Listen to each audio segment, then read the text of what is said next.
ভুলে হারাম কিছু কিনে ফেললে কি সেটা অন্য কাউকে দেয়া যাবে, নন মুসলিম কাউকে দেওয়া যাবে নাকি ফেলে দিতে হবে? আপনি অবশ্যই অমুসলিমদেরকে দিতে পারবেন। এমন কিছু কিনেছেন যেটা আপনার জন্য হালাল নয়, বাট অমুসলিম হওয়ার কারণে, অন্য ধর্মের মানুষ হওয়ার কারণে তার জন্য হালাল হারামের ব্যাপার নাই, সো আপনি তাকে এটা গিফট করতে পারেন। বিশেষ করে সেটা যদি নাজাসাতুল আইন না হয়, সেটা যদি এমন জিনিস না হয় যেটা আসলে কোনো ধর্মেই অ্যালাউড না। আমি বলছি এটা সেটার কথা, ধরুন সন্দেহপূর্ণ কিছু আছে, সেটা আপনি অন্য ধর্মাবলম্বী কাউকে দিলেন, আপনার জন্য ধরুন একটা জিনিস শরিয়া হারাম করেছে, সেই যদি শরিয়ার মধ্যে আসে নাই, সো তার জন্য এটা ব্যবহার করা যায় আছে, দিতে পারে। তবে সব হারামের ক্ষেত্রে এটা প্রযোজ্য না, যে হারামটা মূলগতভাবে মজ্জাগতভাবে হারাম।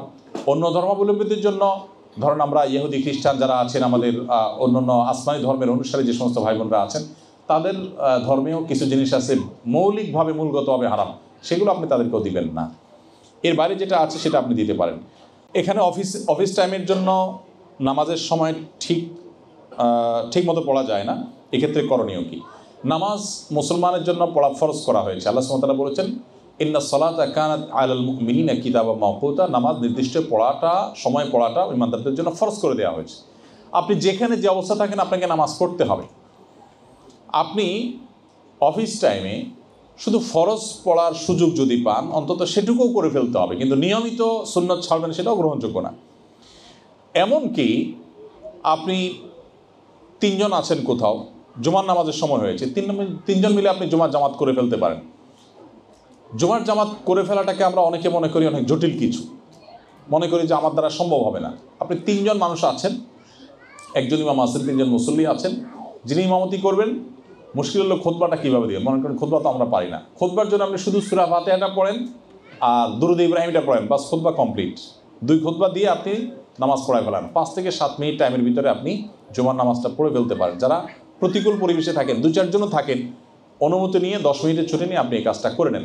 যদি আপনি এমন কোনো জায়গা থাকেন যে না, সেখানে নামাজ পড়ার কোনো ওয়ে নাই, কোনো স্কোপ নাই, তো সে চাকরি করা আপনার জন্য হালাল নয়। ইমানদারের জন্য তার জীবন চলে যাবে, তার বিনিময়ে সে কোটি টাকার কোনো সুযোগ বা ফ্যাসিলিটিও সে গ্রহণ করবে না। বিধায় নামাজ আপনাকে পড়তে হবে। অনেকে বলেন যে ভাই কোথায় পড়বো, কিভাবে পড়বো?